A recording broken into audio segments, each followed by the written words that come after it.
கைரேகை சாஸ்திரத்தில் கை விரல்கள் குறித்தும் இந்த ரேகைகள் குறித்தும் இந்த வீடியோவில் காணலாம்.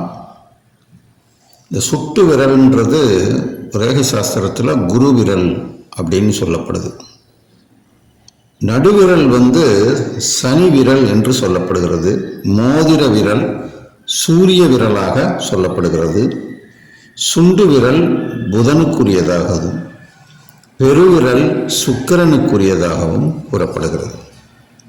அதுபோல ரேகைகளில் ஆயுள் ரேகை, புத்தி ரேகை, இருதய ரேகை, விதி ரேகை, தனரேகை, சந்திரமேட்டு ரேகை, சுக்கிரமேடு, கங்கண ரேகை, களத்திர ரேகை, செவ்வாய் மேடு இப்படி கூறப்படுகிறது.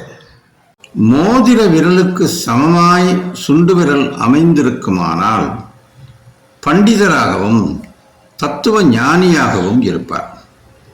பின்னப்பட்ட கோணல் கையில் இவ்விதம் இருந்தால் பொல்லாத வஞ்சகனாக இருப்பார்.